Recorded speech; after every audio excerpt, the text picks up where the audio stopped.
is our Guilford Board of Education meeting. First order of business is a pledge of allegiance. I invite you to join us.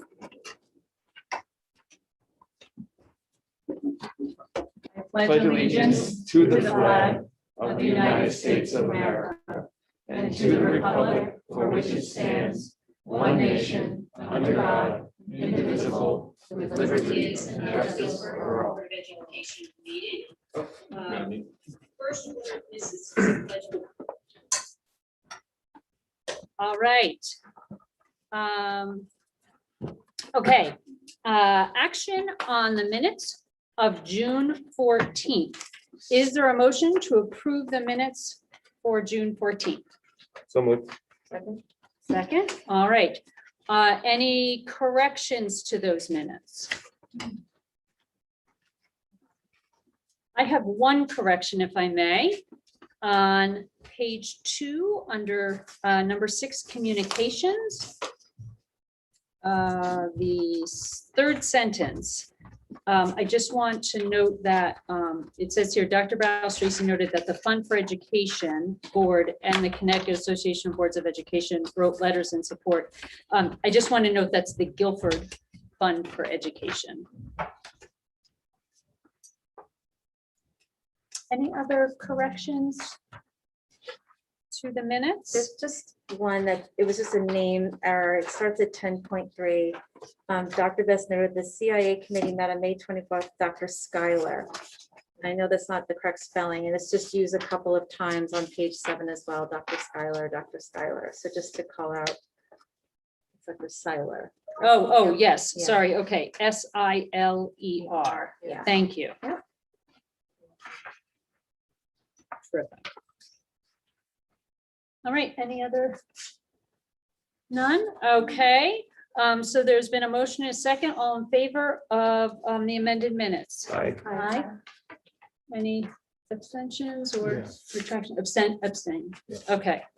So we have one abstention, Mr. Sands. All right.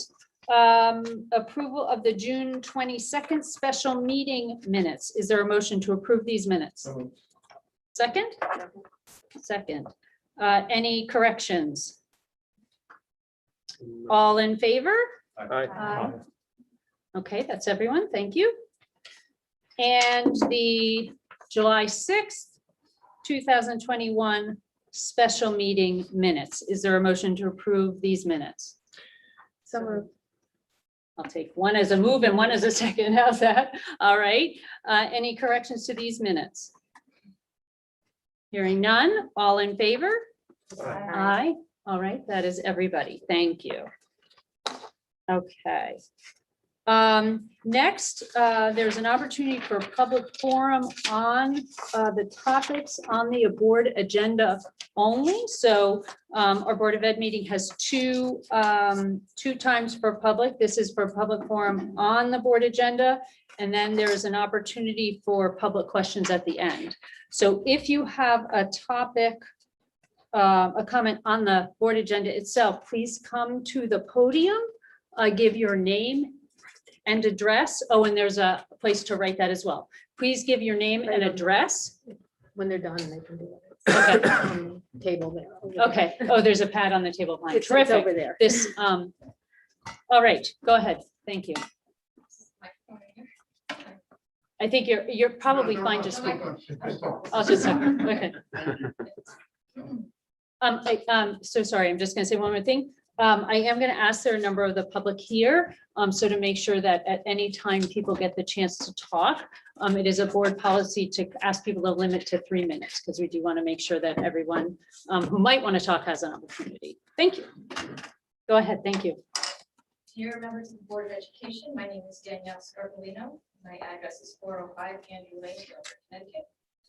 I started communications with the Board of Education in October of 2020. My concerns have been focused on our superintendent's partisan and deeply politicized efforts to create a more socially just, inclusive, diverse, and equitable atmosphere in our schools, as well as in our community.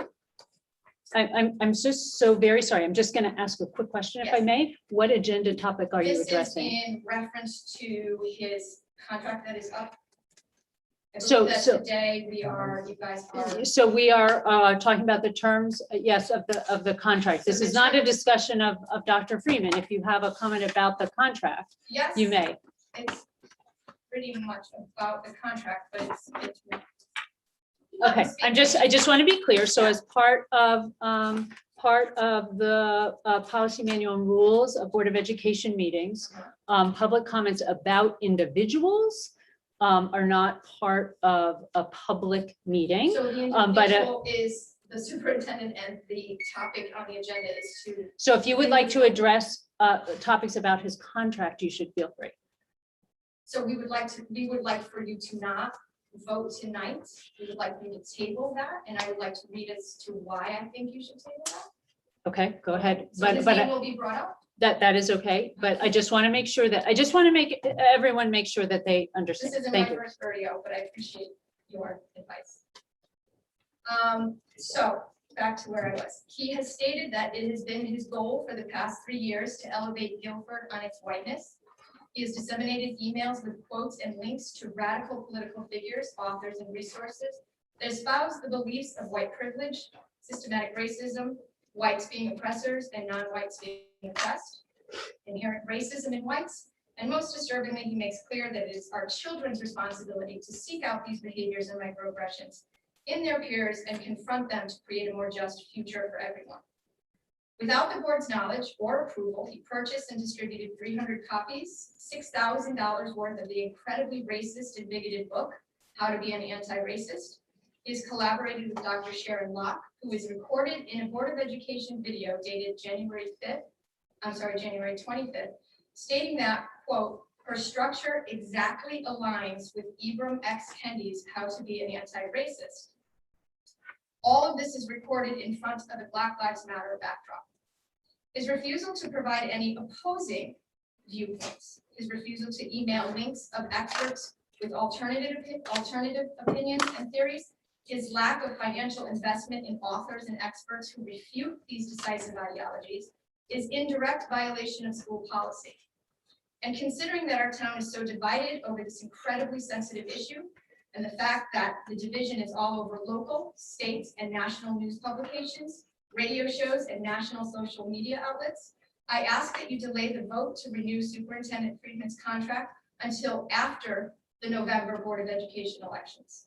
There can be as many as 5 new members on the board, and Superintendent Freeman's contract does not expire until June 30th, 2022.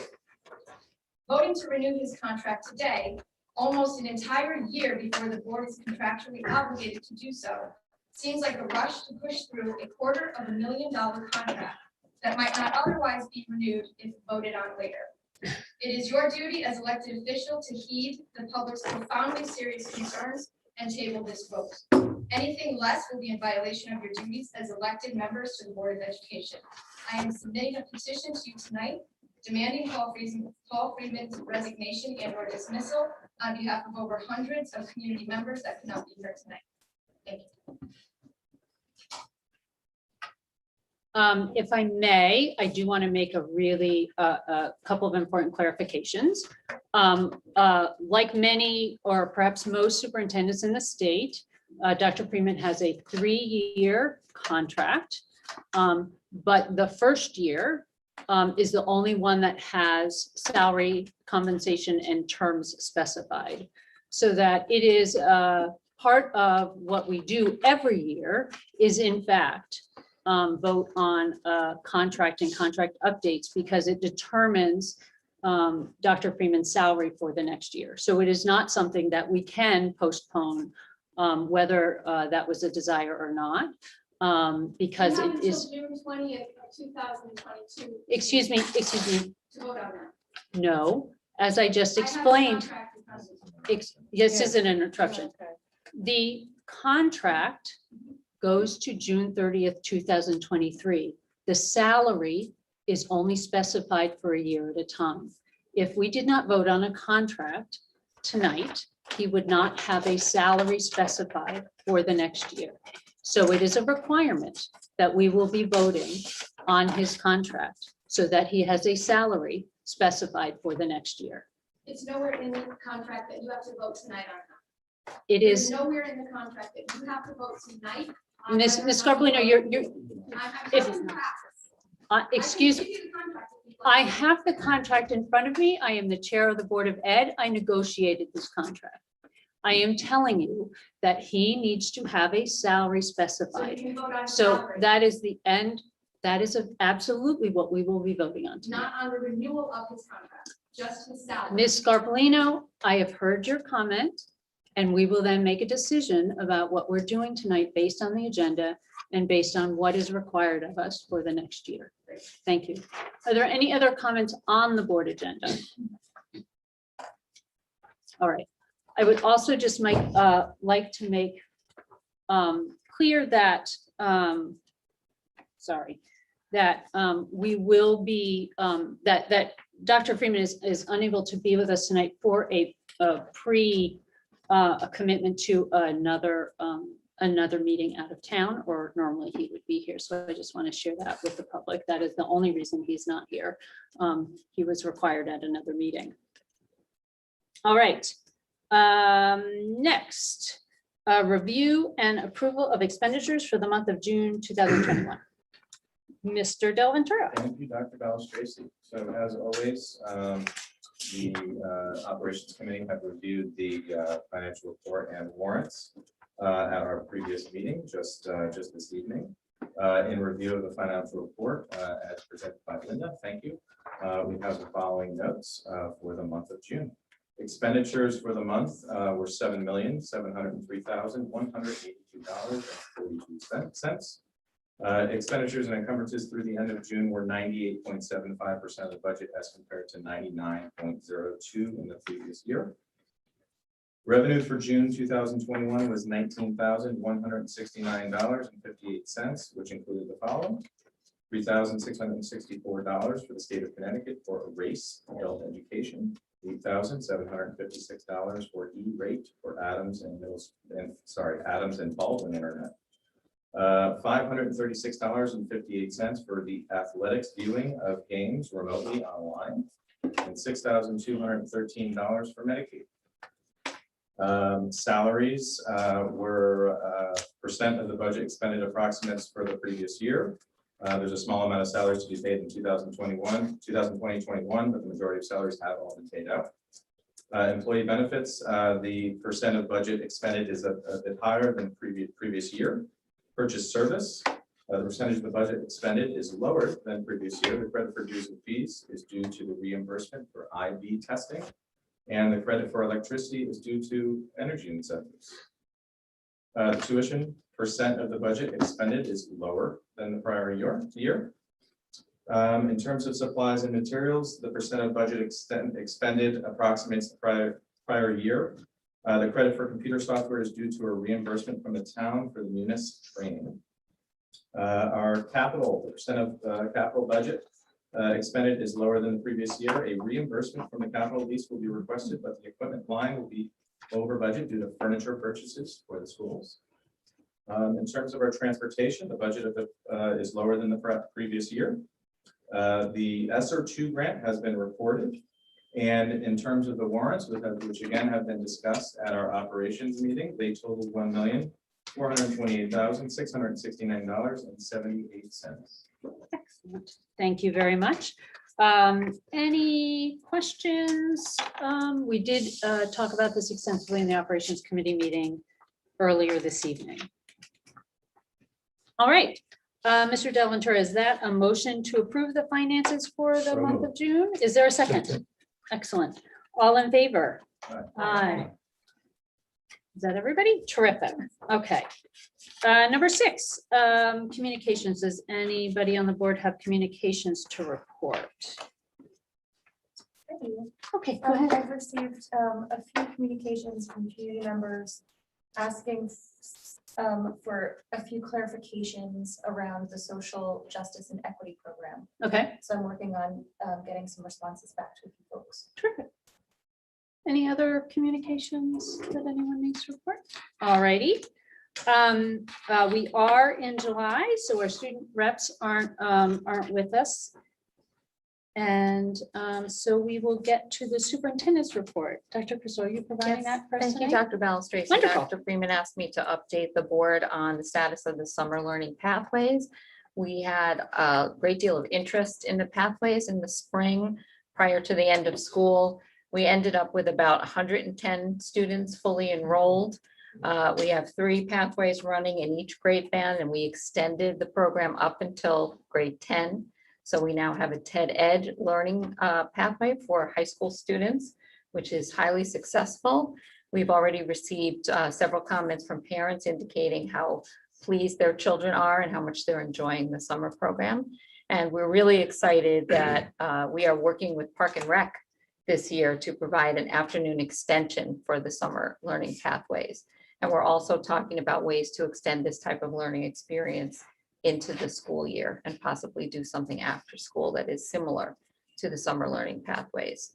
And I think that's about it. If anyone has questions, I'm happy to answer. So this is a program that often you come to us at the end of the summer, sharing pictures and Yes. and kind of reports of what students have done, and then also speak about, you just referenced it, how some of those either instructional projects or other things would then be carried into the school year, depending on how that went. Right, this is very different this year because last year was the first year we ran it and it was completely virtual. Right, And this year we're doing it as a hybrid, so we have 3 days a week in person, 2 days a week virtual. And I'm hoping next summer we'll be able to do it fully in person, 5 days a week. Mhm. And the Park and Rec extension, we have about 20 families that have taken advantage of that. So their kids are going to Jacobs Beach afterwards. They eat lunch at the high school, then they go down to Jacobs Beach. And that piece was something brand new that we just Right. worked out. that's terrific. So- And 100, you said 110 About students? 110 students, yeah. That's terrific. Prior to last summer, we only had about 30 that participated in summer. I was just learning. gonna say, that's So a it's more than a 3 huge times increase. as much, yes. Yeah. excellent. Yeah. Other questions for? All righty, we're just Thank moving you. along here. All right. Board agenda, personnel items. First, we are being asked to ratify the resignation of the following teacher, Caitlin Clark, Lakes Elementary, grade 1, 4 years of service. Is there a motion to ratify that resignation? So moved. All in favor? Aye. All right, that's everybody. All right. Thank you. Second, please ratify the appointment of the following teachers. Rebecca Luther, speech language pathologist, school not yet determined. Nicole Kuhn, Jones Elementary School art teacher. Matthew Laudan, I hope I pronounce this correctly, Laudano, Adams Middle School band music teacher. Sarah Martin, school to be determined, school psychologist. Victoria Hultgren, Lakes Elementary School art teacher. And Liam Norton, Adams Middle School social studies teacher. So that's six new folks joining us. That's terrific.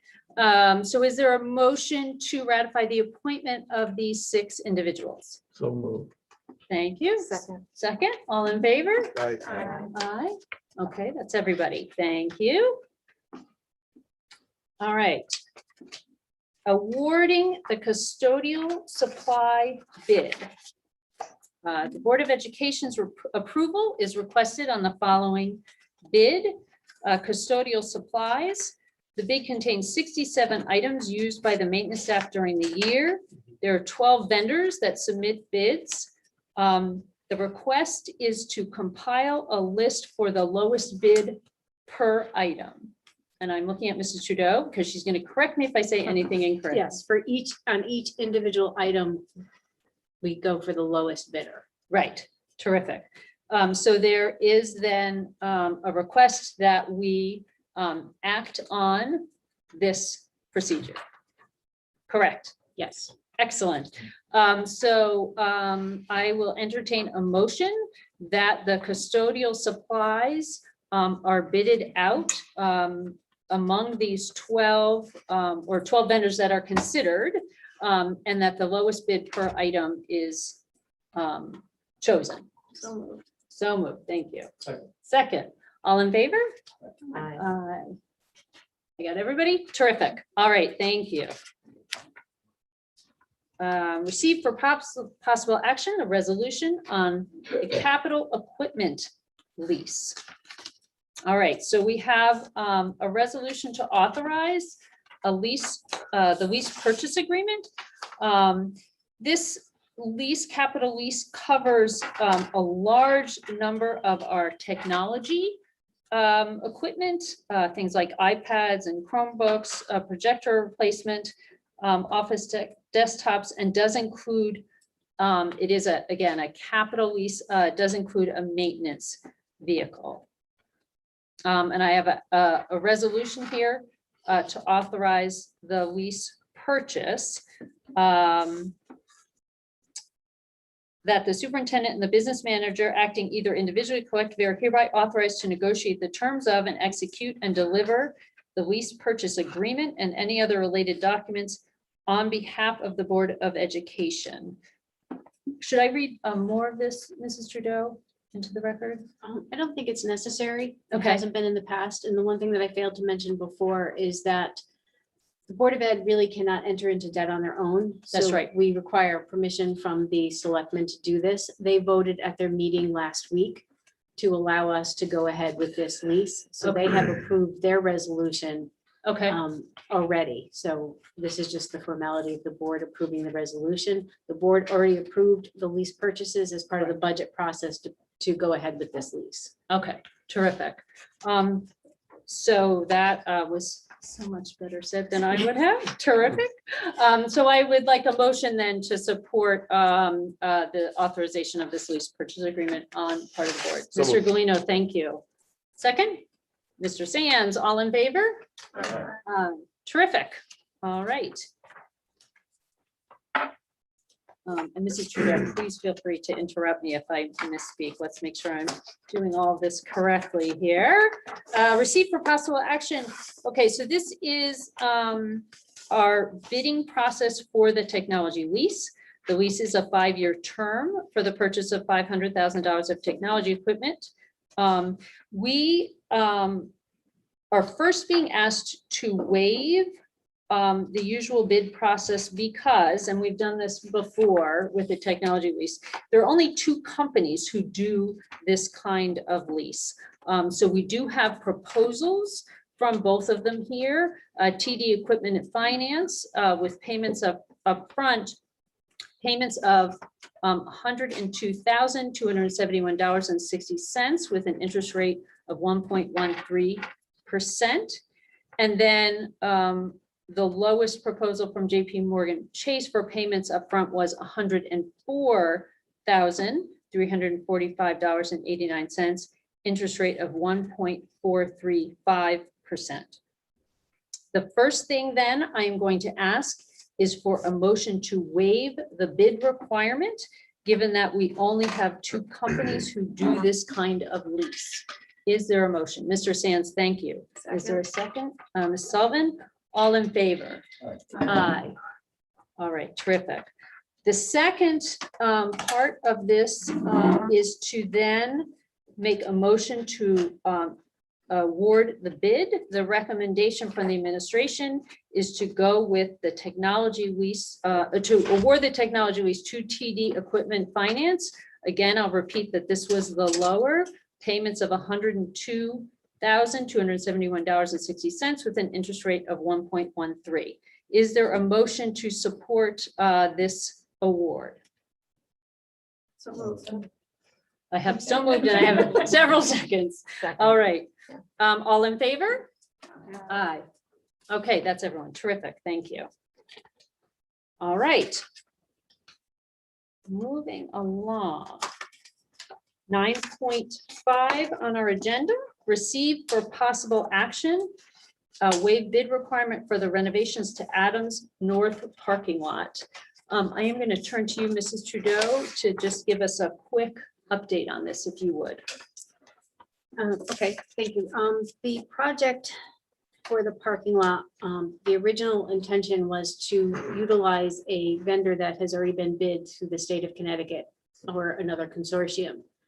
We looked at some of those vendors, we got proposals from them. And then another local vendor was also asked, and they came in much lower, but they are not on the state contract. Okay. So what we're asking is for permission to not have to go out to bid and to be able to award to the low vendor of A&W Sanitation. Their bid is lower. This project fits into the scope of what they're doing. They can fit it into their schedule. They'll be able to do this project and meet our timeline requirements. So we thought it was in the best interest to save the money and utilize this vendor that would be able to get the project done on time at a lesser cost. Terrific. I know this got discussed a little bit at the operations meeting as well, committee meeting as well. You know, And- that's right.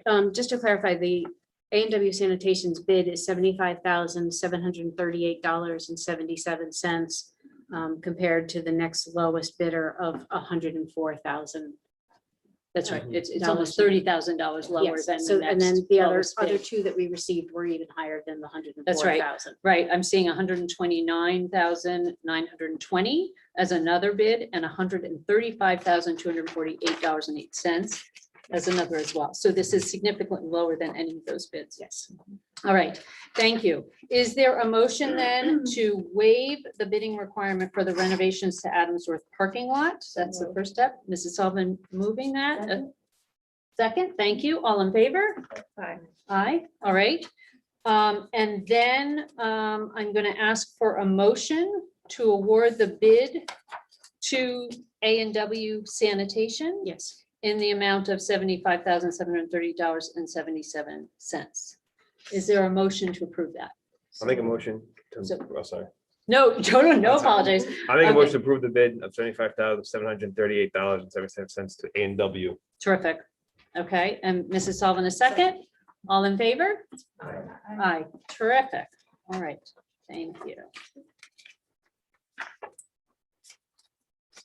Okay.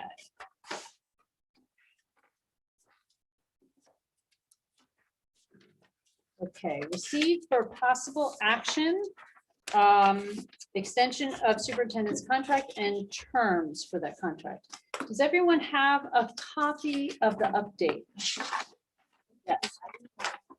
Okay, there's also, Mrs. Trudeau gave us a file. Just here. Yeah. Oh, is it right there? Share. Okay, here, I have an extra copy. extra copies right here. That's exactly what it is. That's okay. Thank Who else you. needs a copy? I have an extra copy. Great, thank you. Okay, terrific. All right.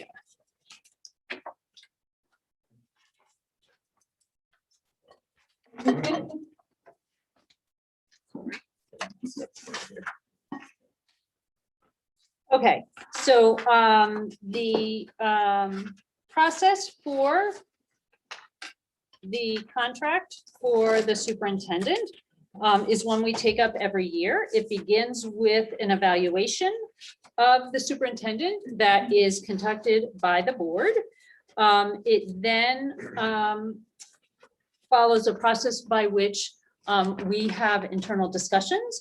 And then there is a Board of Ed negotiation that happens with the superintendent.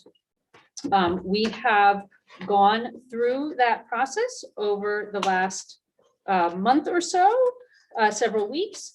And we are bringing forward a possible contract that has been agreed upon by both parties. Borrow this from you a second because I put one down here somewhere. All right. So this will be a two-part process. Well, this will be considered. The first is that the terms of the contract will be considered, the updates to the term, and then the second will be a consideration of extending the contract. So I am going to first identify what those proposed changes are, ask for a motion and a second, and then open that up to discussion. So following Superintendent evaluation, and then our internal discussions and negotiations. The contract to be voted on tonight is proposing the following. A 4.25% increase in salary and the tax annuity, and the addition of 3 vacation buyback days to the contract. Is there a motion for those updates to the terms of the contract? Is there a second? A second. All right. So now I'm going to open it up to discussion. Are there members of the board who would like to comment on this proposal? Sure, I will. And I'm speaking on behalf of myself, Mr. Guilford, Mr. Sands, and Mrs. Peck. I would just like to say that, and I apologize if Paul's not here, but I have worked with Paul in my 8 years on the Board of Education. He was recently named Superintendent of the Year. Everyone knows how challenging this last year and a half has been for everyone, especially in education, with students being home in school, trying to manage that. And I feel that Paul has done an excellent job steering that ship this year. There's lots of work to do when we go back to school in the fall, and we expect students to be in school full time, and we need to be very strong in how we get kids to move forward and meet them where they are and take them forward, and not try to, pick up necessarily where we left off. We really want to keep things moving and have an excellent year. So I would just like to say that based on all that this raise reflects our confidence in his ability to do so for the next coming years and for the term of his contract. Thank you. Others, comments? I would just like to add that, I'm totally agreeing with Amy, what she said, and on behalf of her colleagues, the board here, is that this was an unprecedented year. I'm sure everybody felt things financially in some way, shape, or form. And, we went into this really not knowing what supports financially we might get from the state or from the federal government. But, to Linda and Paul's credit, we really sought out many grants and other things that could, sorry, I get so used to wearing them. That we really worked hard to obviously give our students and faculty everything they needed, and really thought we'll figure out, as we go, how we're going to manage financially. And to Linda's credit and to Paul's credit, they really sought out, any financial support we could through these ESSER grants and other state and federal funding. And we've actually ended the year, we sat in our operations meeting, we're at a very small surplus.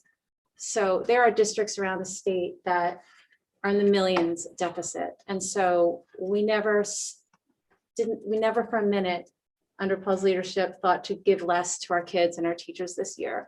And yet we still managed to keep our budget on track, which I think is a tremendous asset and something he should be recognized for. Others? Anybody else want to speak? Well, I would just say that last year when we had this discussion, sorry, thanks. Last year when we had this discussion, we were in a very different place. And as a result, of course, his raise was quite low. I think it was 1.9, what was it? 1.9% last year. 1.9% last year. And, I echo what my colleagues have said. I mean, he really has done an exemplary job this year under very difficult circumstances through his leadership in our district this year and all the years. So I'm definitely in favor of this contract and think he deserves his raise. Anybody else? All right. I just want to add some statements as well. So Dr. Freeman's, the superintendent's contract, and it's been in the contract for many, many, many years, allows the Board of Ed to give a 0 to 6% raise. A 6% raise is obviously in terms of balancing needs of the community and our responsibility as a board to the community. is really very high. So one of the things that contract does is acknowledges that we're giving a percent increase based on Dr. Freeman's performance, but also acknowledging the needs of the community. So I guess I would like to say a 4.25% raise for me really represents the job that Dr. Freeman has done. But the fact that it's not 6 is about being responsible to our community. Dr. Freeman is just finished his 10th year as a superintendent of Guilford Public Schools. I will tell you that that kind of tenure is very unusual. Most superintendents last 4, 5, or 6 years at a school. So, and the gift of a very strong superintendent, but one that stays that long in the community, gives a continuity of instruction, a continuity of leadership, and a continuity of management that really makes a huge difference. Secondly, his instructional leadership is really phenomenal. He makes sure to continually engage with outside educational organizations that help support the learning that goes on here. There's a great investment in instructional coaches to make sure that our faculty are getting the support they need as well. One of my colleagues mentioned the making up essentially the losses from the pandemic this year. And really we can think about that, talk about it in 2 ways. One is that this has been an unprecedented year for students, and the amount of time and energy and effort to think about instructional practices in a different way, as well as just the time-consuming nature of making sure that kids who had been exposed were followed up on, working very closely with the town director of health, all of those things, supporting principals, really just a remarkable job. But I fully expected, as a chair of this board, to be in front of the Board of Finance over the last few months asking for a special appropriation. We passed a budget last April that did not include a penny for pandemic needs, whether that was masks or plexiglass dividers, or technology we needed, tents, so that we could try to spread kids out a little farther, give more social distancing, create an outside space for kids to take their masks off in colder weather. I fully expected to be in front of the Board of Finance for a special appropriation. And in fact, I warned the Board of Finance about that. We went to the board in April and May expecting even a small amount, and we are literally closing out the year without needing to do that. So the financial and business leadership that he has provided over the last year is also really remarkable. And lastly, I just want to comment on what I've been on the board for 9.5 years, what I have experienced with Dr. Freeman in this leadership position, which I think really also benefited us in the last year, which is Dr. Freeman spends time and invests in relationships. And he does that in this town with other municipal leaders, and he does it across the state. And it has continued to be towards for the benefit of the students here, based on what he learns, but also based on important relationships, so that again, during this pandemic, town support of the schools was really quite important and was much appreciated.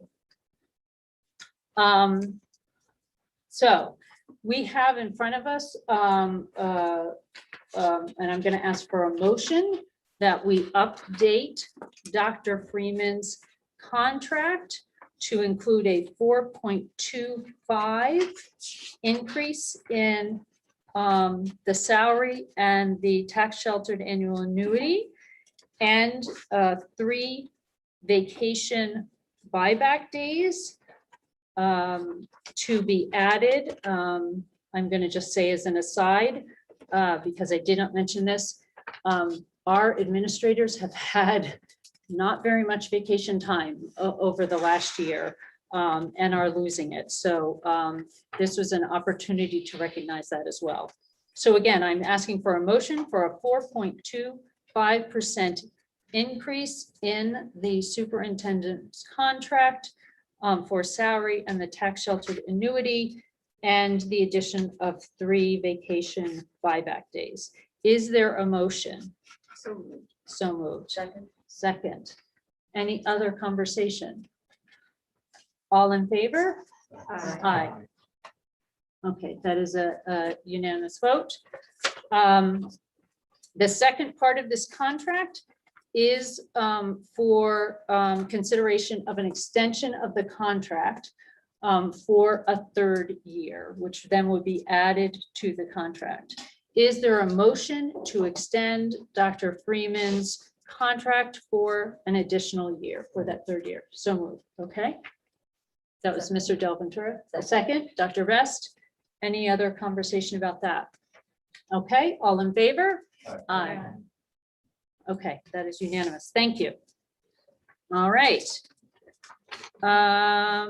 Next, this looks like a receive item for recommendations from the policy committee. Yes, thanks, Dr. Balistrisi. Yeah, the policy committee meeting this past month discussed a few things, the immunization and vaccination policy, as well as the planning and placement team procedures. I'll just cover briefly. The first receive item is item number 9.8.1, and that's policy 5510, immunizations and vaccinations. There's just some small language that needed to be changed regarding, the health services coordinator report to the medical advisor, the Guilford director of health, and the superintendent of schools. There's just some small language changes, but this is in regards to the Public Act 21-6, which was passed in late April of this year. It's an act concerning immunizations, repeals non-medical exemptions in Connecticut. So that is simply, to receive that item. It's not for a vote tonight. So item number 9.8.2 is the actual regulation. And it's, 2 pages long, but there are some stipulations in here that outline the changes. And I think the most notable one that is effective April 28th of 2021, students in grades K through 12 with an existing immunization exemption based on religious grounds must have been enrolled in school in grades K through 12 on or before the law's effective date, that is midnight, April 28th, 2021, and must have submitted a valid religious exemption to that effective date. But the effective April 20th, 2021, students enrolled in pre-K and who presented a valid religious exemption to the school by that time must comply with the immunization guidelines specified by the public health by September 1st, 2022. So basically it's outlining how the new removal of the religious exemption immunizations will impact students as they enroll in Guilford Public Schools and other schools around the state. This is a state law and a state act. So we're simply updating our policy to reflect that. And item number 9.8.3, policy number 6411, is regarding planning and placement team procedures. And this comes into play if a student has a special education or directive. And it's basically, it used to be that students were to receive those services up until their 21st birthday. That has now been changed to they will remain eligible for such services until their 22nd birthday, or until they graduate from high school, the regular high school diploma. And it goes on to stipulate the outlines of that. So I'm simply moving these forward for recommendations from our committee. We can discuss them tonight or discuss them in a future meeting to act on making those changes. Okay, so as per our procedures, as receive items, we do have then a month to consider them, and we'll be acting on them next month, but certainly want to open up to the board any questions for the policy committee on any of the policy or regulations that Mrs. Rader has presented tonight. Are there any questions at this moment? All right, so I encourage any board member to reach out to Mrs. Rader or the policy committee if, as you review these, you have questions or concerns before our August meeting. All right. We are now up to item number 10, reports of committees. I'm going to turn to you again. I don't know if you have any additional Mask off. report for the policy No, committee. just that our next meeting will be in late September, September 27th. Okay. Okay. Mr. Sands, is there any additional comments coming out of the operations committee you'd like to share? Yes, we had a very constructive meeting of the Operations and Finance Committee. Three things that I bring to the general attention. The health expenses for the month of May, we don't have June yet. We're slightly above budget, but near. And it looks like with 1 month to go that we will be in a very good position there. Our dining services director, we have a new one, very experienced and impressive director. The results for the last month were a reduced loss. We discussed in a preliminary way what we're going to have to decide about next year, and we haven't really got our minds around all the issues yet, but the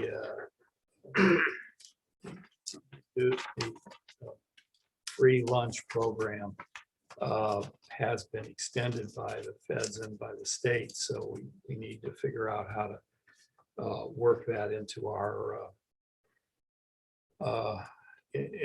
our program. And finally, we got a very favorable report on the start of the summer work. As you may know, almost all of our construction work and heavy maintenance work has to be done over the summer so that the schools are unoccupied. This year, we have something going at almost every school, and at some schools 2 and 3 projects. As you've probably read, there are a lot of supply chain issues in the economy right now, and we're discovering as our contractors are ordering heavy equipment, for example, compressors and air circulators, elevators and things of that nature, that the lead times for delivery are ballooning way above anything we'd ever seen before. And so in some cases, we've had to postpone projects until next year because we couldn't get delivery of equipment until school would be back in session. And in certain situations, the installation of this new equipment would be so disruptive to the school that it would impact the children. So we've had to postpone some things. But that's just the way it is with these lead times. But we're on the other projects, things are moving ahead, and I think we'll be ready for the start of school. Terrific. Thank you. Curriculum Instruction and Assessment Committee, Dr. Best. Yes, we last met in May, and I gave you a summary last month. So we're not meeting again until October. Right. And just a reminder for the public, so our meeting schedule does slow down a little bit in the summer. We generally meet twice a month, the 2nd and 4th Mondays of the month. And while the Operations Committee meets prior to the regular meeting on the 2nd Monday of the month, the workshop meeting, which is the 4th, is preceded by either the policy or the curriculum instruction and assessment committees. which all take a slight pause during the summer. Unless something comes up and the policy committee or the curriculum instruction assessment committee can hold a special meeting if there are things that certainly need to be addressed before the start of the school year. Liaisons to any town committees. Are there any reports from any town committees? Okay, any other town committees that need reporting? All right. Liaison to the Warren Board of Directors. Mrs. Peck, is there anything to report out of the No, Learn. Lauren is not in the summer. Excellent. All right, there we go. All right, so that gets us through the board agenda. There is an opportunity now for public questions.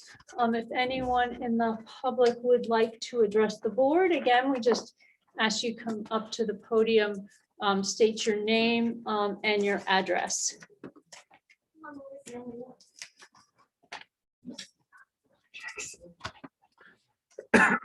My question is just to clarify what you guys just voted on.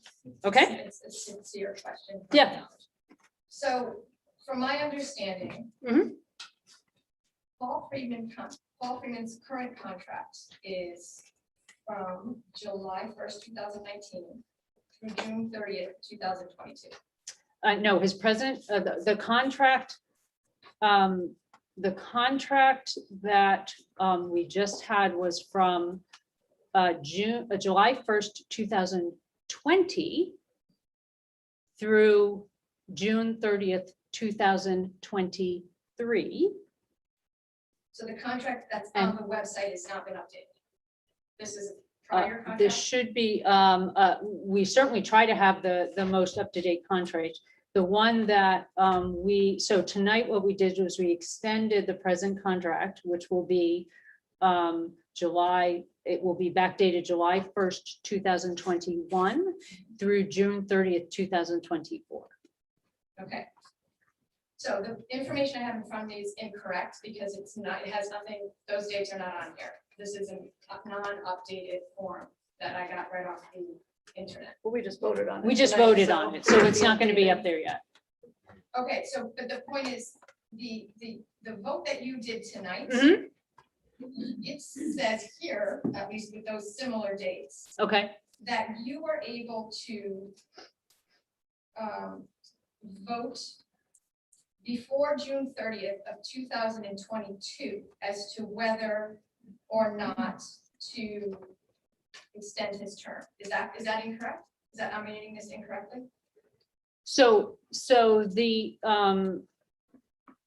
what we are tasked to do is to, prior to the next year, vote on the terms of the contract and the extension of the contract.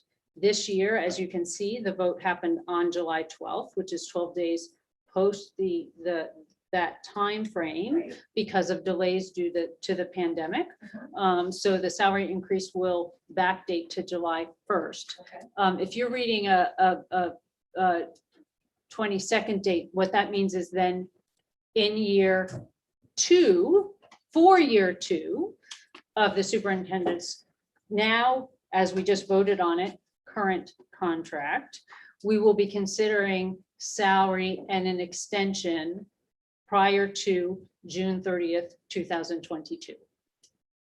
So you just extended his contract beyond 2023. We extended it right to 2020, June 30th, 2024. So we added a year of July 1st, 2023 to June 30th, 2024. And you did so with a year's worth of advance that you could have done it throughout this whole year. You weren't obligated to do it today. No, we do it. It is part of the superintendent's evaluation. To do it a year before Yes. his contract is up. Because his contract is up on the 23rd, and you extended it to the 24th. So The 2023. yes, that's what he's contractually obligated to do up to 23. But you just extended it tonight.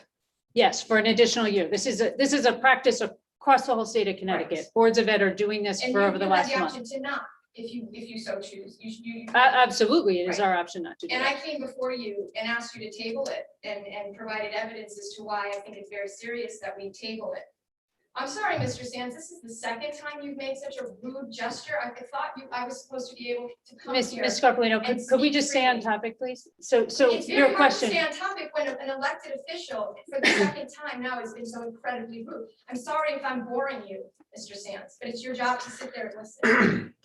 so please ask your question again, I'm sorry. My question is, why today? Why is it today when his contract isn't even up until the 23rd? And it says here, you have until June 30th of 2022 to renew the contract. You're doing it on July 12th. So I'm sorry, I may not be explaining it as well as I should, so let me try again.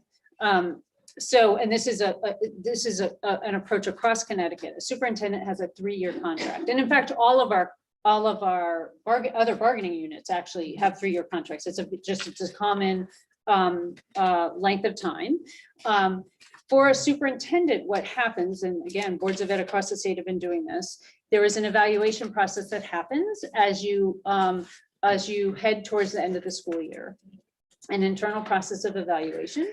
And then because the contracts are written such that they are 3 years in length, but the terms of the contract in terms of compensation and vacation days, et cetera, are only spelled out for the first of those 3 years. What happens at the end of that first year of the contract is that you then determine the terms for the coming year. And then if you are confident in the job that your superintendent is providing, you extend the contract to maintain it as a 3-year contract. And So are those always two done things at the happen. same time. Yes. Those are always done at the Yes, same time. yeah. And so when you hold public forum, what's it for? Public forum for when? For when you do things and you ask us to give our input, what's it for? What does our input do? So we are, whether it's on decisions, whether it's on, so we've done public forums, for instance, we do public forums every year for the budget. So we do 2 every January. Has at the end of anyone January. ever come before you and given a public statement that's changed your minds? Oh, absolutely. So what I said to you today, nobody balked. No, not at all. You're that confident in Mr. Freeman's. That's correct. Yes, we After are. everything that we've submitted to you since 2020, there is no doubt in your mind that Paul Freeman is not violating any rules. Oh, he's definitely not violating any Not rules. entitled, okay, so No. that's a great firm stance you have there. Mm-hmm. And so for the people that do feel he is, and for the people that do feel this town is incredibly divided, for the people that feel their children are suffering, you say, sorry, we disagree. We say we are a school system that is attempting to meet the needs, educational and social needs of every child So in I the have over district. 100 people. I'm sorry, you're just like interrupting me you now. That have complaints that their needs aren't being met. If somebody wants to submit I that wanted to. information I said to I us, would like to submit this to you for your review. And in order to Well- do that, you should have tabled the vote to review, and you didn't. So basically, I'm here for nothing. It doesn't matter what I say. You don't like what I'm saying, and Miss- that's different than listening.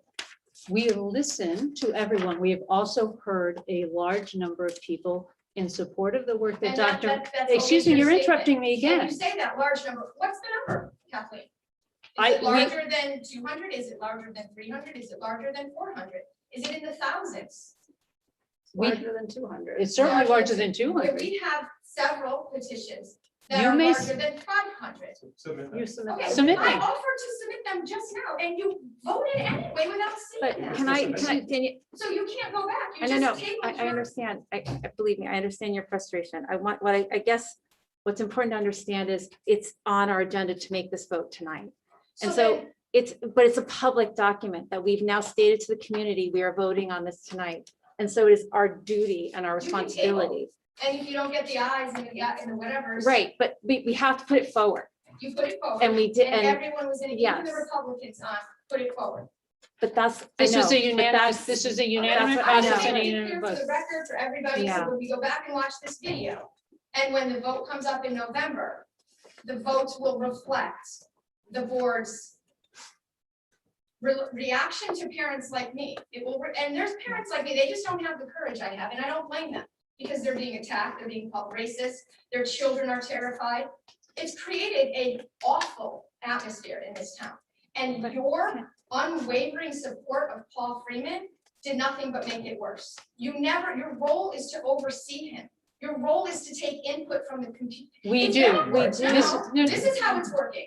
You've got Paul Freeman telling you what to do, you're going for it, and then you're telling us what. Miss And it's Scarpellino, supposed to Miss be the Scarpellino, parents, excuse me. Then the Board of We- Education, then Paul. Danielle, Freeman. We can you just let are, her speak we just a second? are, Thank we you. are, as the Board of Education, we employ the superintendent. Yes, He works for us. correct. We will not, we have heard from members of the community for the past year and a half, past year, excuse me, plus on this social justice and equity initiative. We have heard many, many positive reactions to this, and we've heard some negative So reactions. some less. We listen to everybody, but we couldn't possibly agree with everybody because people are not in agreement. Correct. So we make our decisions based on community input, based on research, based on what we understand to be the best educational approach for the students in this district. So we have heard your concerns. We do not agree with them. We do not find that the accusations that you're making have evidence.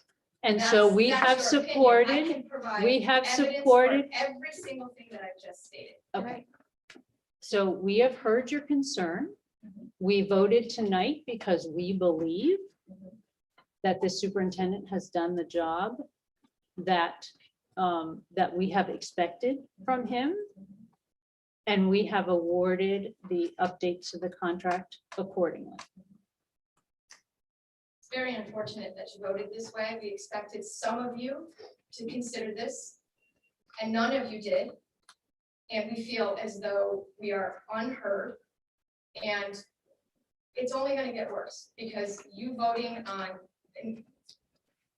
increasing his salary and increasing his paycheck is saying that he's doing the job he should be doing. When That is there's correct. hundreds of us, probably more, and it'll come to light. Because don't forget, there is a silent majority. If people have concerns in this community, Yes.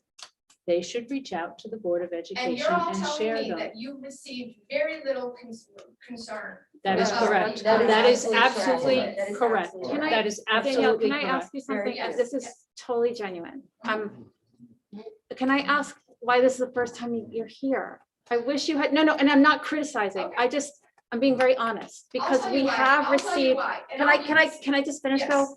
Because back in the spring, miss pandemic, we heard a lot about the mask off, and you should emails after emails and for hearing from students to people, retirees, and it was a groundswell of input and support for taking an action on something. So it's a good example of like how we work, right? And it took time, and it took public forums on Zoom because nobody could be in person.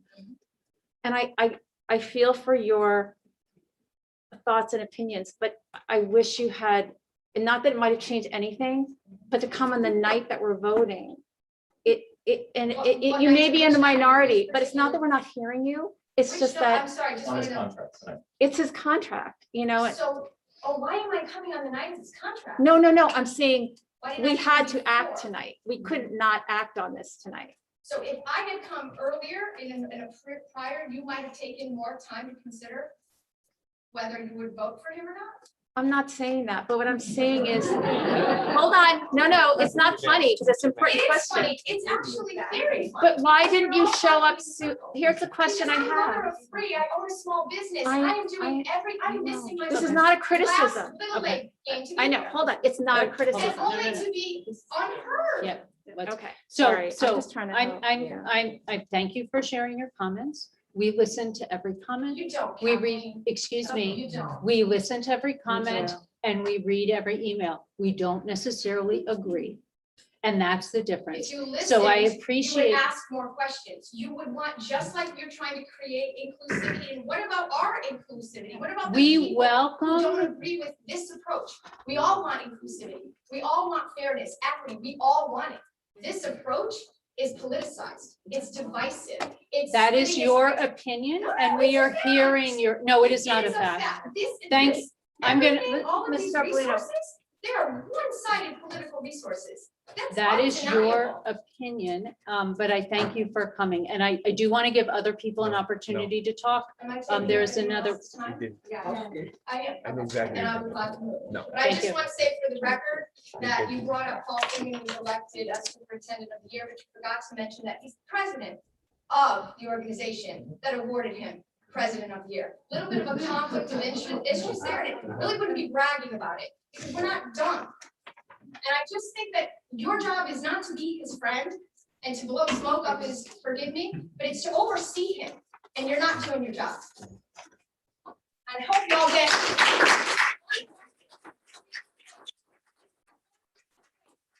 I'm gonna ask you to stop yelling, Okay, please. I'll stop. Lisa. Dr. Balance Tracy.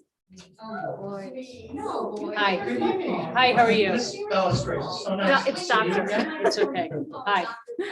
Can you give your name and address for the record? I live on Jefferson Drive. Okay, thank you. I know most everybody, I like everybody, except for Mr. Dolmetscher, I don't like it all. I'm sorry to hear that. I don't.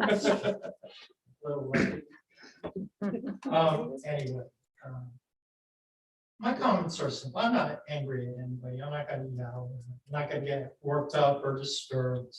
I will say, growing up in Guilford, do we have any other lifelong Guilford residents? You are, I know you're white. I know your daughters. I have to agree that the town is very divided. You know, whichever side you're on, you have to admit that. I've never seen it that way, and it kind of breaks my heart. Because I think it's really unnecessary for it to be this way. To me, it's not really a zero-sum game here, where a certain curriculum has to be in place. There's going to be ways to go about this where everybody can agree. I mean, it's just a simple question. Okay. This is best. How many sexes are Excuse me. It's a quiz. You know what? This is, you may come to the board. No, but this is- Share with you. No, this is an opportunity for you to share comments and ask questions about, Okay. yeah, All right. but Well, I'm let me gonna ask you understand. not to Let pinpoint me- all particular right. board I'm members not gonna with finish. questions. I apologize. No. I do. I didn't mean it. No I was just trying to make a point. I was raised in a Catholic family, just my mother. My grandmother was more like my mother.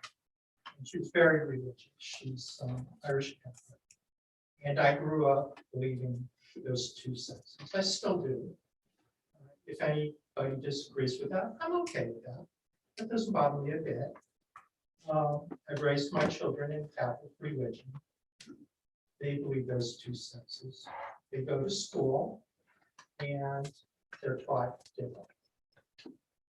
Now, they can come home and bring me that information. However, I must say, it hurts me. I've raised them in a certain way. It's important to me. It's important to my faith.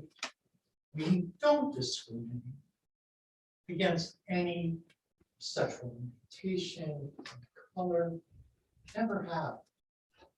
And I don't think they've ever noticed these things more than they have this year. It was something they never discussed. It was just something we went along and we were so happy.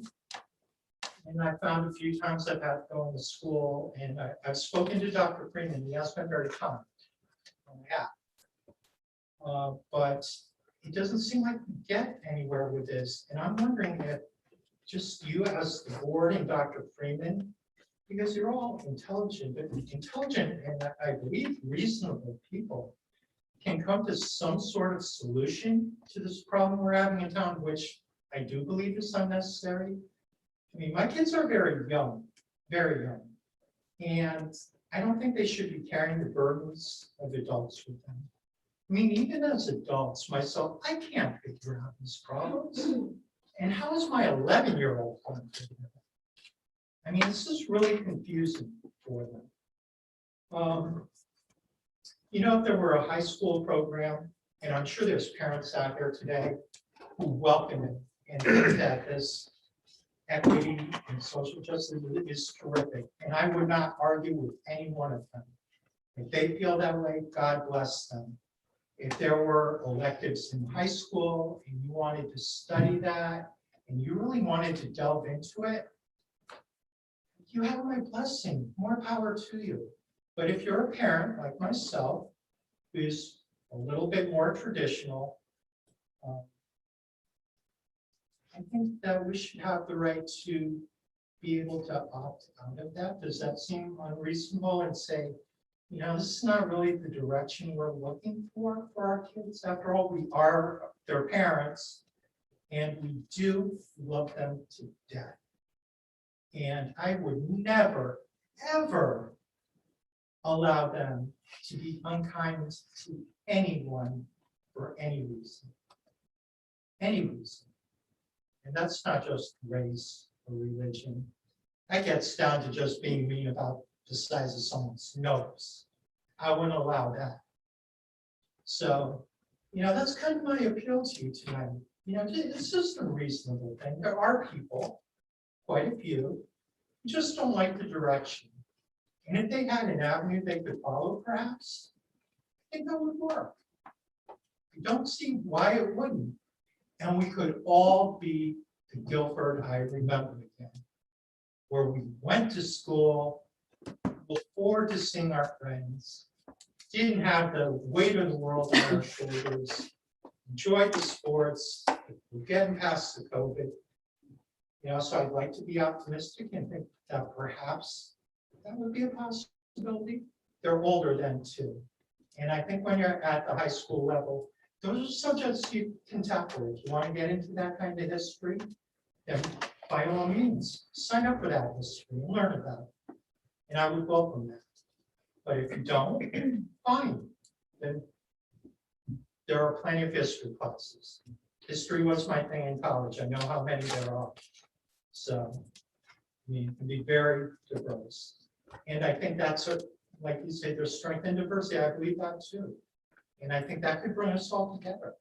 Just some kind of compromise, you know, where I don't feel like my child is forced into the class and I have to go in and be the bad guy and say, listen, you know, this doesn't really work for us from a religious standpoint or another one, you know, because it's embarrassing to the kids. They don't like it. I don't like doing it. I really don't. I would just like to know that ahead of time what their curriculum is going to be. And if perhaps I could ask some input. So any parent of any child in the district is open to talk to a teacher if they're have a question or concern about what is being presented in the classroom. That is open to any parent in the district for any of their children. And there's certainly no approach to doing that. So I would encourage that. And secondly, and I don't want to take a lot of time. This is time for public comment, but this is an initiative that is looking to make sure that every child in the district is seen, is heard, and is in a classroom and receiving instructional materials that represent who they are. This is an initiative that is meant to be inclusive, is meant to make sure that the children in this district are celebrated for who they are. So the whole point of this is inclusivity.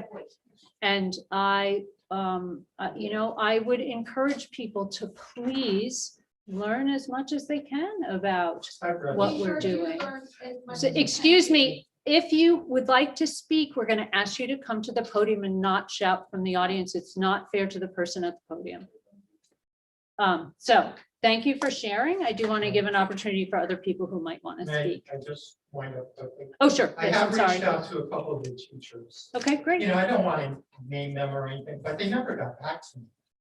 You know, I did have a few complaints. And one thing I will say, and I mean, you can say I'm wrong or whatever. I know what the curriculum is. I did review it. It is, I'm a conservative. And after reviewing the curriculum, it's very, it really is. There's a couple of speeches, they're both by Barack Obama.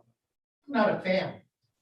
Now, if I were to put a couple of Trump speeches in there, I bet I would be getting yelled at like there was no tomorrow. So I think it's a little bit skewed, and I think we need a little bit more input from people who do lean on the right and balance it. And let the kids decide, like you said, you want critical thinking, let them think critically. I'll give them both sides, because I'm telling you, and I'm honest with you. It really is slanted to the left. Really is. I mean, it's just the truth. So I would like to see a little bit more of that. And if you don't mind, after reviewing the curriculum, if I could share with all of you some of the things I find, and maybe get a group together and perhaps we come up with something, so there's some balance there. You know, because we don't all agree, and that's okay. That's the country today. Half of us are on one side, half are on another. And I just like to solve that one. So thank you so much for your Thank you. time. Thank you. And appreciate this. All right, thank you. Anybody else? Yeah, come on up.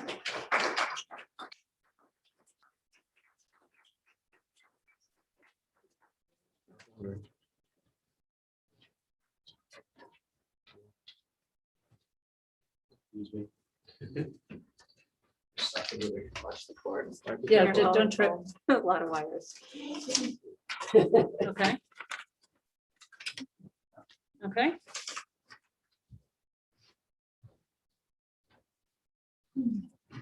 My name is Kirkland Griffin. I'm 638 Westlake Avenue. I'm a retired statistical analyst. Excuse me. This is in reference to some of your literature that you give your teachers and have them before they embark on this, what some people call CRT, social justice, whatever one you want to call it. In your literature, you suggest that you should acknowledge you might be wrong.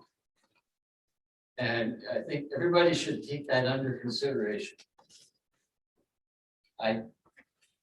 A case in point, I took the implicit association test. Now, this is a test that teachers are encouraged to take before they get involved with students talking about race. Okay. Excuse me. Some very smart people put this together. It measures how fast you answer the questions. All the ones that would suggest you are pro-African American are at the beginning, while all the ones that suggest you are biased towards Europeans are at the end. After 3 or 4 of these series, there's 7 of them total, anyone will get faster. So according to the test, that is indicative of your racial bias. Everybody understand what I'm saying there? If you can answer the questions quickly, then you must be biased in that direction. If you're hemming and hawing over a question whether black is evil or good or whatever, then you're biased in that direction. So the fact that you get better with practice, curiously, none of the sections that would show African bias are near the end. All of those are at the beginning. Any American should have recognized this if they were not anti-American. Test subjects oblivious to this effect demonstrate a clear measure of their bias against patriotism. Developing any test should balance the effect of the test itself on the outcome. That Harvard purposely organized the test to elicit a European bias shows the bias and the purpose of the original designers. I recognize that Guilford Public School System is not teaching CRT. You've made that very clear, but the topics included in various documents and recommended reading materials are strangely identical to what is in CRT. What is even more curious, every town in our land is making the same claim. None of them are teaching CRT. Again, if you fail to recognize such an obvious pattern, perhaps you are un-American. It is time to evaluate your motives, take indoctrination out of the curriculum. It has no place in our schools. And I'm seriously not accusing anybody of being anti-American. I think you just ought to take a look at what you guys are putting forth and asking your teachers to do, because what you're accomplishing is you're making the teachers feel, even though they may not have known it, you're making them feel like they're biased. Okay? I mean, I hope I made it clear. Certainly, we have heard your concern about this particular implicit association test. As an example. Okay. I mean, I do want to also just note that our teachers are professionals, are trained professionals, and certainly know how to critically assess various materials that they read and are brought to them. You are not arguing necessarily against that, but I do want to state that. I don't know if people got to see Ms. Regina Sullivan's letter to the editor in the Guilford Courier this past week. But I do want to support the faculty of Guilford Public Schools as strong, intelligent people who are professionally trained and are able to assess materials on their own. Thank you. All I'm saying is, like, when they take a test like this put out by Harvard, and it tells them that, oh my gosh, you have a bias towards you white Europeans. And they didn't ever know that. Now, are they going to say, wow, we didn't know that because this test says we are?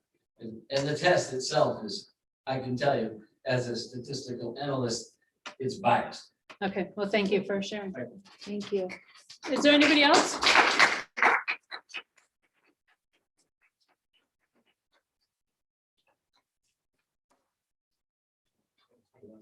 First for me. Good evening. Nick Casano, 47 Wilson Drive. Okay. I don't think I know anybody on board. I did have two illustrations in social studies in sixth grade. But I grew up in Guilford. I went Okay. back to Guilford, back to college. Okay. I just want to put a little context. Totally understand it's the board's prerogatives, Dr. Freeman's increase and everything else. Just want to give you a little context about the past year and a half.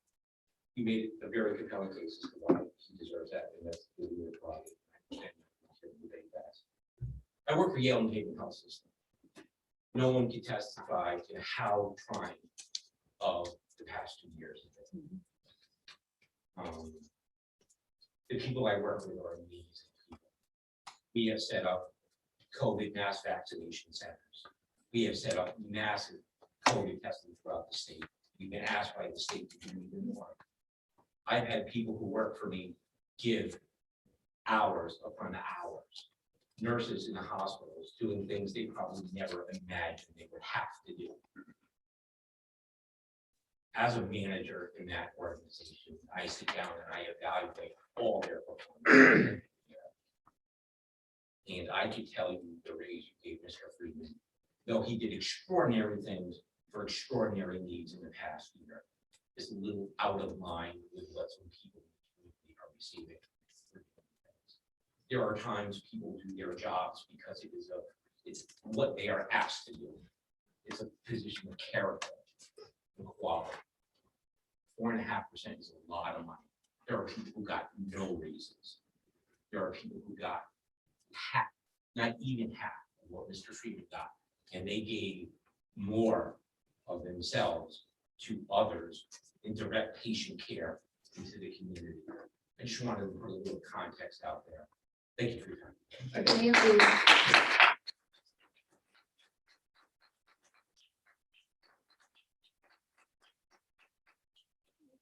Oh, okay.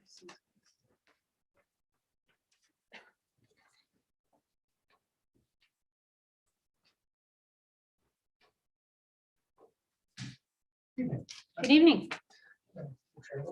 Most of them don't, DOHM Act. I don't know, I'm sorry. I'd like to speak out against on social justice initiative and equity, or if you prefer, the culturally responsive training. Has all the hallmarks of, and is supported by the same people as, and uses the same terms as critical race theory. Even its initials are the same. But I'm not going to push on the specifics of what you're calling your initiative. I'm going to tell you how it affects me. My specific issue is that a few months ago, my boy was involved in what you call microaggression. He was surrounded by a group of students of different race and aggressively questioned on matters deeply personal to him regarding his religion and his political beliefs. Among other things, because he has sided with the likes of Thomas Sowell and Clarence Thomas in opposing affirmative action, and was thus seen as being affirmatively against the anti-racists. The subject of many of your lectures and your stated top priority as a board is being aware of and involved with preventing types of aggressive behavior that are based on racial misconceptions. This was a minor incident, and I won't expect you to know about it in the grand scheme of things. On June 14th, the same day that Dr. Freeman stated at this meeting, whoever is not with us as anti-racist is against us. You guys remember that statement? Absolutely not. That's I've never heard him say at that. June 14th meeting. We have never, all of us were here. I won't speak for other people. I was there. I've never heard him say that. I've worked with him for 10 years. If you are not against us, or if you are not with us, you are against us. It was exactly what he said. With regards to this issue of being anti-racist. We must be anti-racist was his charge. On that same day that he said that, a child who apparently agreed with him in his statement, one that had previously aggressively questioned my child, took it upon himself to break between my kid's teeth as he lay on the ground in front of him. Were the roles reversed, there would be outrage in this group and from our superintendent, Dr. Freeman. That's right. I don't have a question with that. And there should be outrage. It would be, his outrage would be unmatched. He would be on a soapbox declaring that such things should never happen in Guilford and never will again. Just as he referenced the blackface incident of several years ago, he would be referencing it if my child were a different race than he is.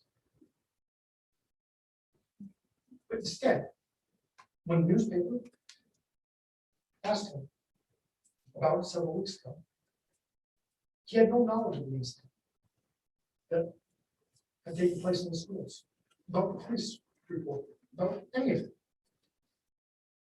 And I would assume that none of you have heard about it to this day. And I can't ask him, but I wanted to. I'll assume he still doesn't know who I am or who my kid is.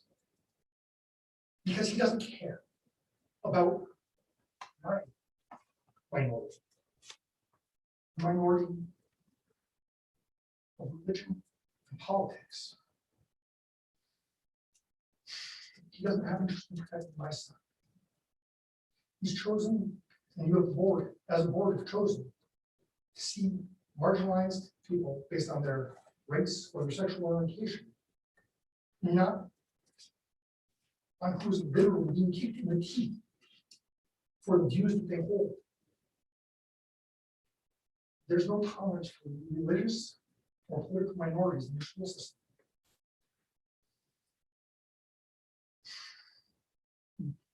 If the child is, as he said, against us. You don't express any concern for the duty to defend students or against you. But you defend one side political narrative and clamp down on those who oppose it. Because of that, I wouldn't have supported Dr. Freeman in a contract extension. I'm surprised he did.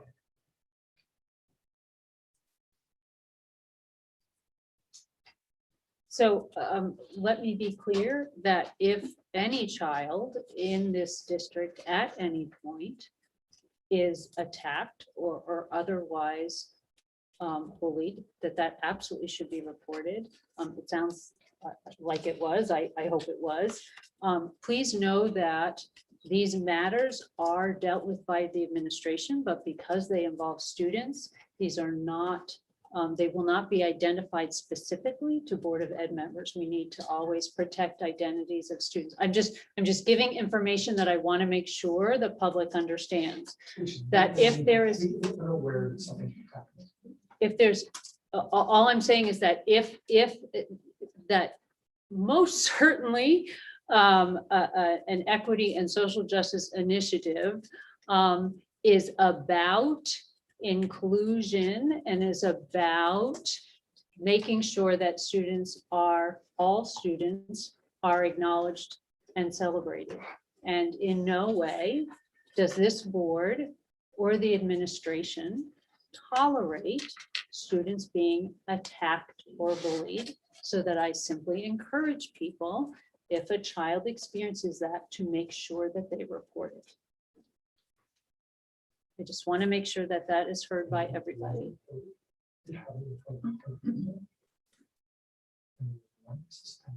Okay, I can't, let me just be clear, I can't discuss individual issues here. I just want to make sure that people know that. My issue is that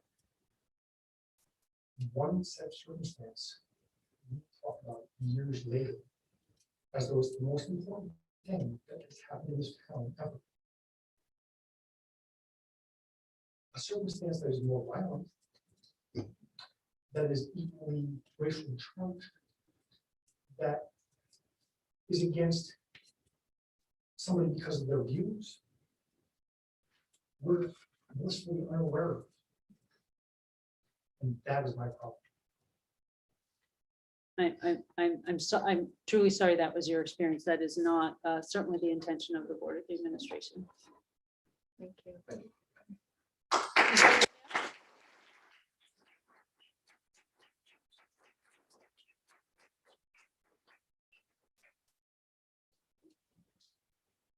Good evening. Good My name evening. is Kevin Bales. I live at 3 Rockland Road in Guilford. Okay. I've been in Guilford since 2014. I have a granddaughter who formerly went to Melissa Jones. She was pulled out this year because of experiences my daughter had with the teaching instruction there. Not homeschooled. And under the present environment, we have no intention of putting her back in Guilford schools. I've lost confidence in the school. Listen to what Paul Freeman has said, written. My chief objection, going back to 1947, to the Everson case, the Supreme Court set up that wall of separation between church and schools. And that ruling has been developed over the years to eliminate other things. So we have this wall, we can't have school prayer and such.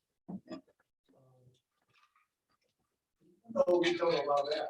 We're now allowing a secular religion to replace it.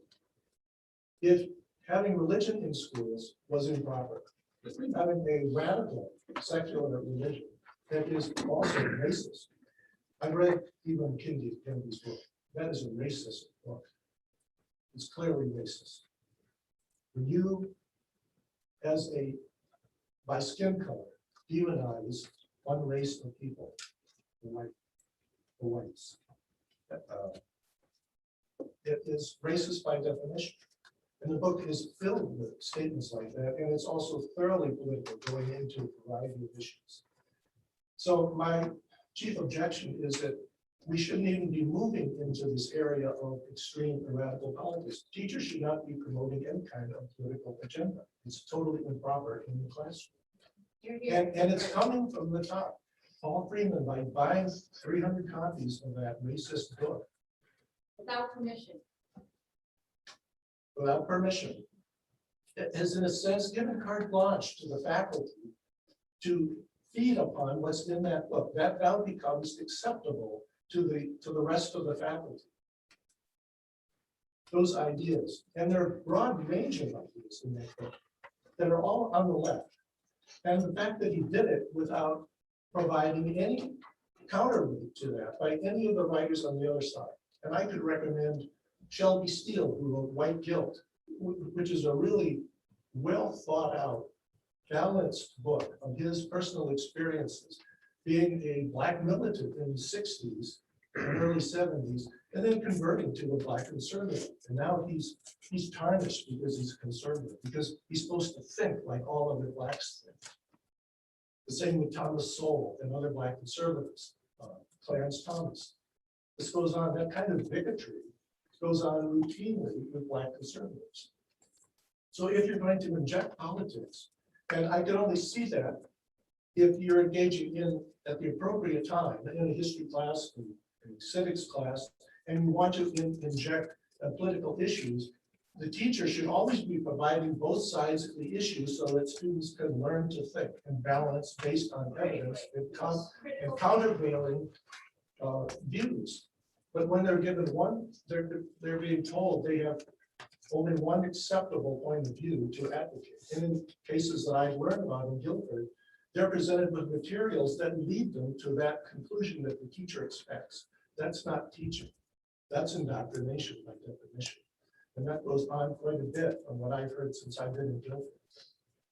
And that's my problem. And then I should also just address this broader issue of where these teachers are coming from.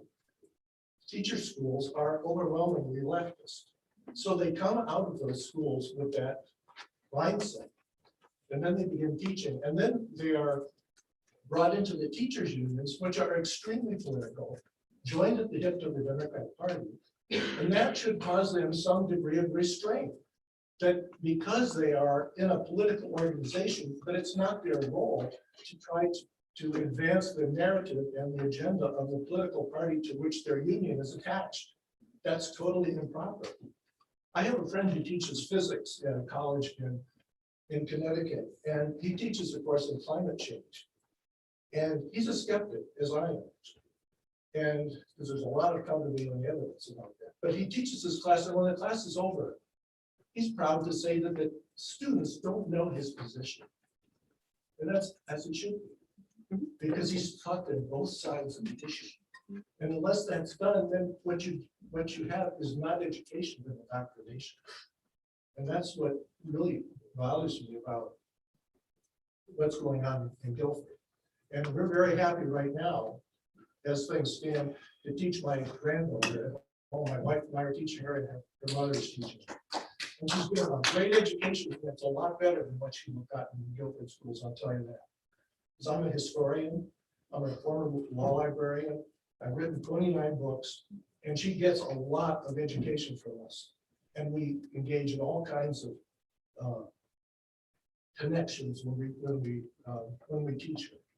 We were discussing the Middle Ages, we're teaching about the feudal system, about the trades. And then after that, we'll sit down and watch the opera of the Meistersinger, which is all about trades. And we make all kinds of connections that she'd never get in the schools. So we're perfectly happy homeschooling right now, but you people need to consider that when education goes on, that there's a balance of viewpoints presented. Otherwise, it really is in top condition. Thank you very much.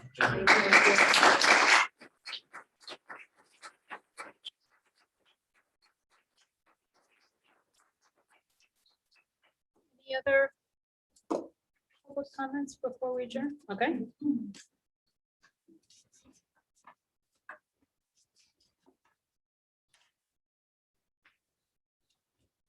Whoops, sorry, it's my hearing aid. That's okay. Take, if you need a minute, take a minute. Pardon? Go ahead. We can, Connell, 16 Riverside Court. My hearing aid's not cooperating. Take your time. yeah, take your time. I'll try to make this kind of personal. We graduated from Guilford High School in 2013. Do any of you remember Tony Dinsey? Before your time. Tony was my mentee starting in Melissa Jones, 3rd grade. He was a special ed kid because he had ADHD. And we progressed, and Tony left Guilford, which he loves, and is at the University of Utah Valley University. He's finishing up next year. He has a couple of teaching internships, and then he graduates. And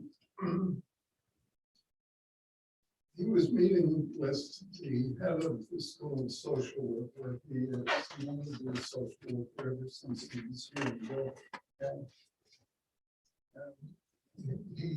we were on the phone, and he said, "Oh, I just got my grades."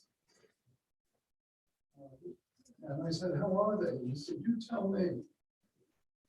So I started at 3.6. And he said, "No, higher, higher." So his grade point average overall is 3.97. Incredible for a kid that was in special ed here in Guilford. I said, "What the heck happened, Tony?" He said, "Someplace along the line, I was able to, what is it when you have ADHD, you can't do certain things. Executive function challenges, yeah. You couldn't concentrate, Yeah. right? Concentration. So I got rid of that. So now I can concentrate, I read, I investigate a lot of different things. So I told him, now, you know, Dr. Freeman was first here. Tony and I were walking past the office of education, and Dr. Freeman came out. We were the first 2 people to greet him. So this goes back. But anyway, to get to the point, Tony has researched critical race theory. I'm not sure if you guys have actually researched it, knows where it comes from. Can somebody tell me where it comes from? It's again, we're not going to get it back and forth of it. It started in the field of law. It's in the field of law. It's a Law school curriculum. it's a law school curriculum. It started in law school curriculum, and Go. that's the Yes, preface. go ahead though. This is a time for your comment, not for a. In Frankfurt, Germany, at the university there by some communists. So critical theory was based on class. And it didn't really work. So recently it's been changed to race. And this is what we're dealing with. And talking with Tony, who knew about this thing. And he has been back and actually talked at one of the forums that happened. And not based on critical race theory as much as the fact that it should not be based on color. You know, this is a kid, I didn't realize he was black until about 6 months ago. Never really thought of him as a black, but he is. And what the message he had for Guilford is, don't bring it into the high schools or the grade schools. It's absolutely wrong and bad. You know, maybe he's wrong, but I wanted to tell you about this guy. And maybe he wants to come back when he gets his doctorate. Because that's where he was told, pointed that he should go and get his doctorate. So it might not be an education, but social work. I don't know if that makes him eligible for the job. So I thank you. Thank Thank you. you.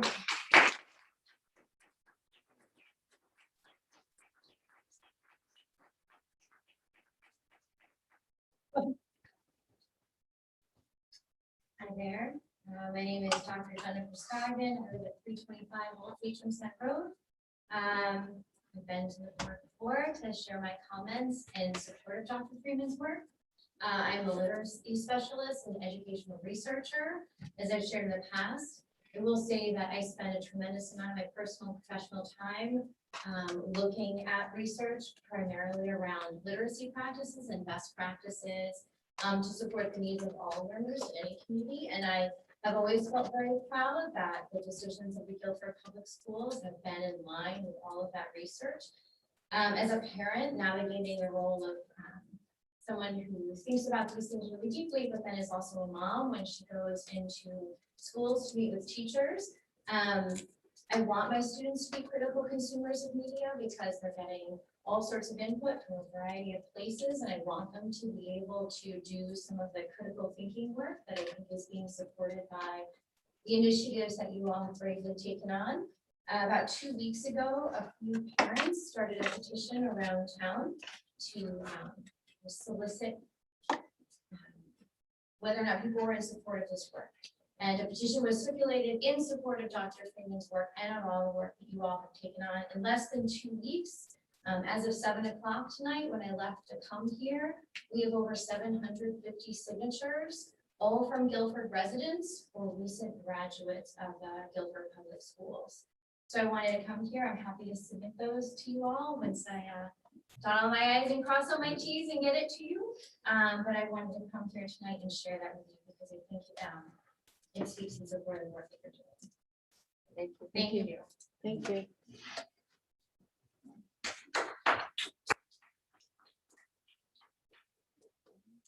Anyone else before we, oh, go ahead.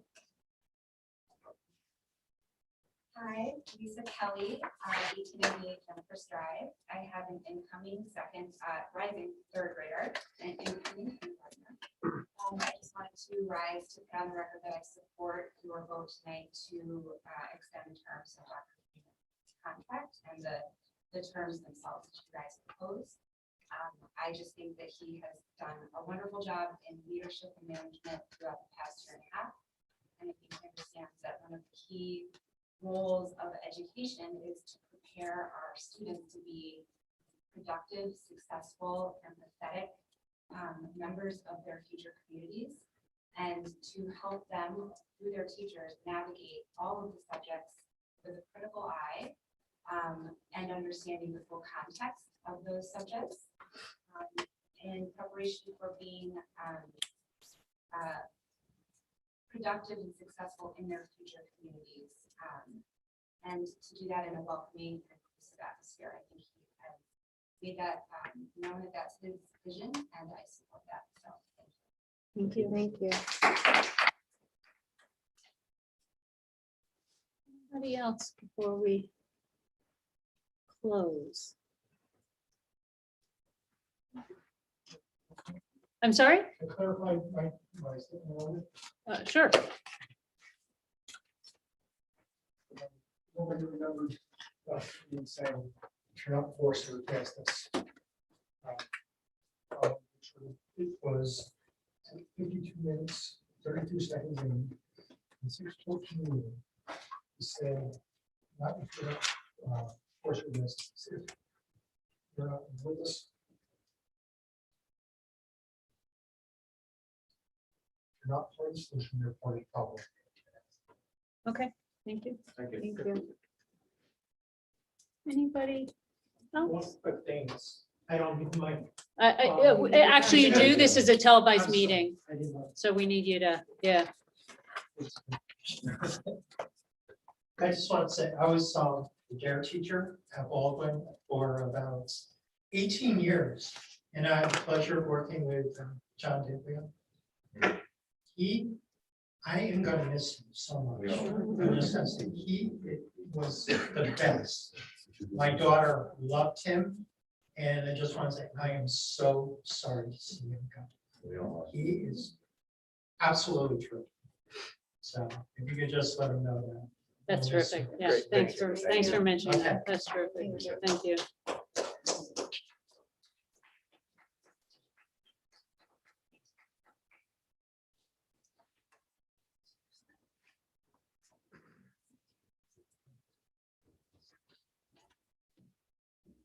My name is Marcia Griffin. I live at 638 Westlake Avenue here in Guilford.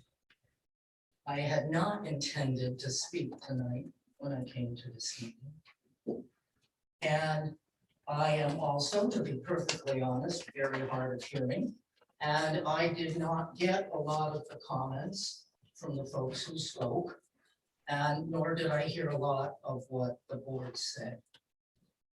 My concern is more of an overview that there is a great deal of emotion in this town at this time. I am very sorry to see that it has come to this. I am a relative newcomer. I've only been here for 40 years. So to see the frustration, the hurt, the anger, to feel that you're not being heard, and when you are heard, to feel that you're having a condescending answer given to you is very difficult for me to take. I would like to think that all of us, this is a total nonpartisan issue, that all of us could come together. I believe the ball was dropped big time. I know there were several emails sent asking for all of us to get together. So if you want to call them sides, which I hate to, could each air their concerns and differences. And what came across was, no, thank you. We're pretty set in our ways. We have a superintendent who is superintendent of the year, and we're good to go. I am so disappointed in a board that's called Board of Education that it came to this. I cannot express, and that's why my voice is shaking so much, that it has come down to this, when the bottom line should be the good of the children, all the children, and by putting one group down to raise up another group, then who comes along to raise that group up? I'm sorry, thank you for your time.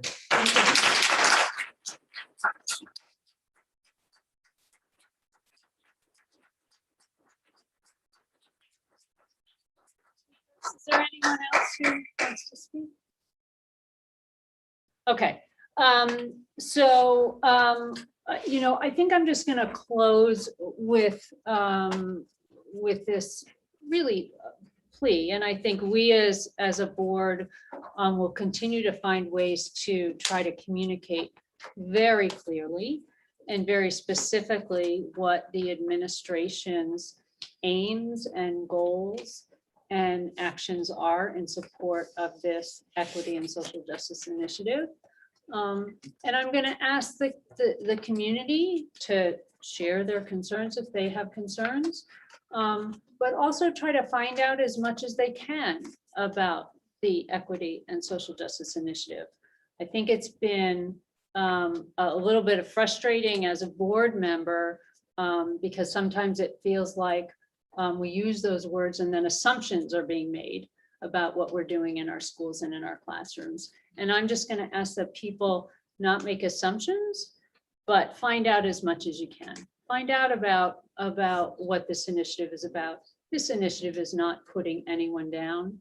Initiative is about making sure that every student is heard and every student is recognized and every student is celebrated, regardless of race and sexual identity and religion, regardless of any of those things.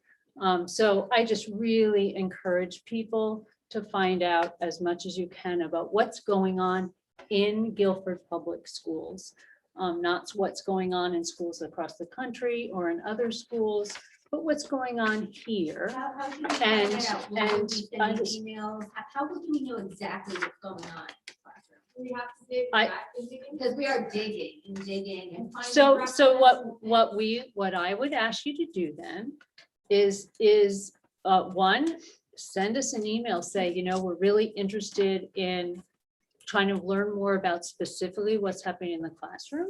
And then what we're going to try to do is find ways to communicate more specifically about how some of that is unfolding. We've done that and gotten no replies.